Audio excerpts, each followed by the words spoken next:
Good morning, students.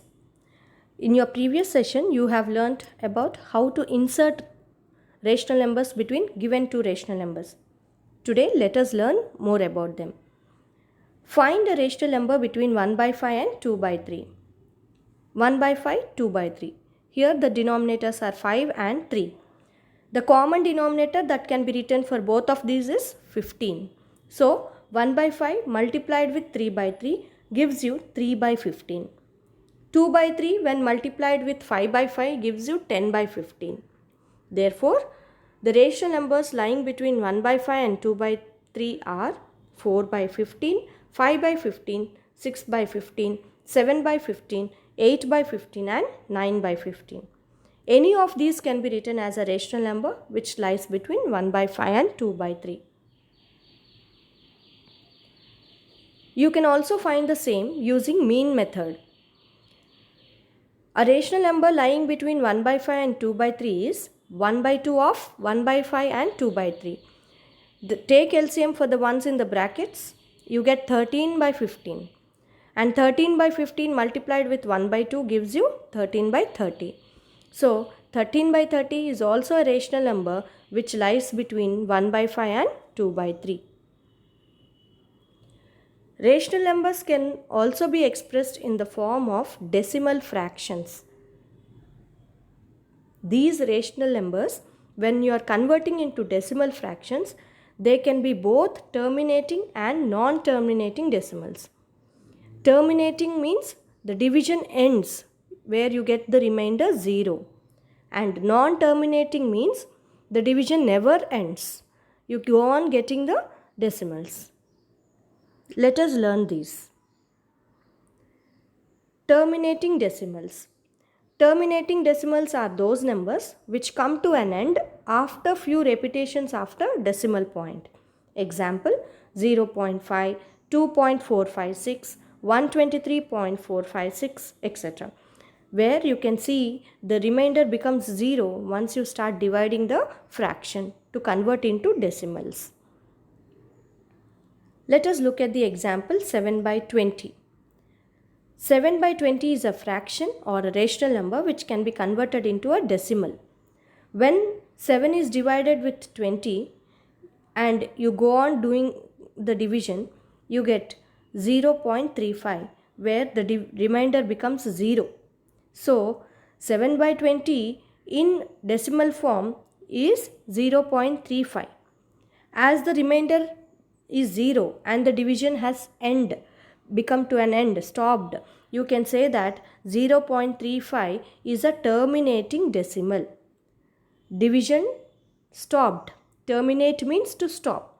So here as the division stopped and you got the decimal as 0.35, you can say that this is 7 by 20 is a fraction which is equivalent to 0.35 and 0.35 is a terminating decimal. Now, look at non-terminating decimals.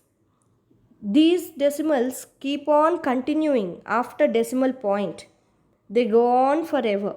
They don't come to an end. Example, the value of pi.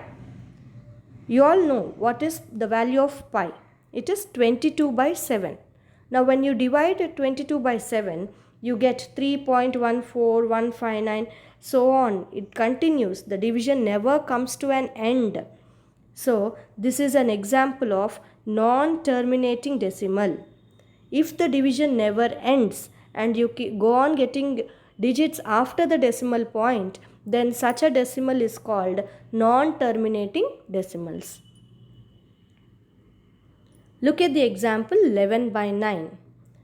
This rational number, when converted into decimal, you get 1.2222 and so on, because the division never ends and the digit 2 is continuously repeated.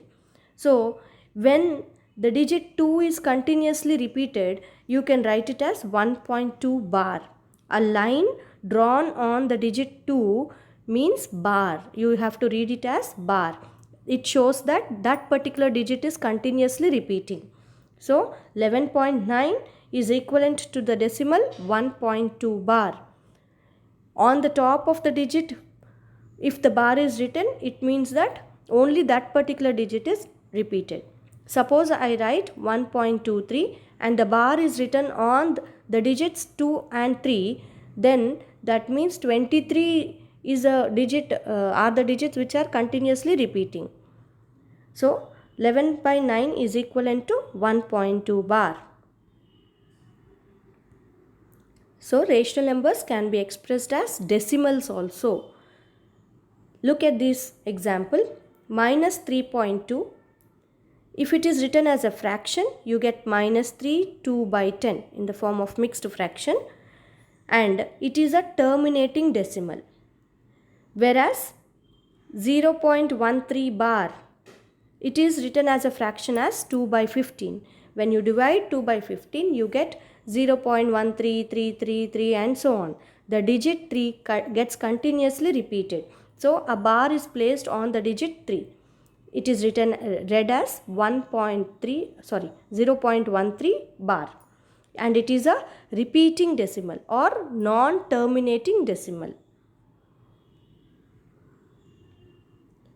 What we have learnt in this chapter? We have learnt the definition of rational number, properties of rational numbers, representation of rational numbers on number line, and inserting rational numbers between two rational numbers.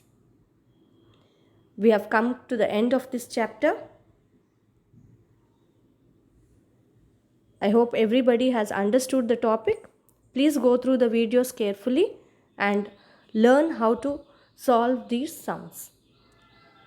Thank you.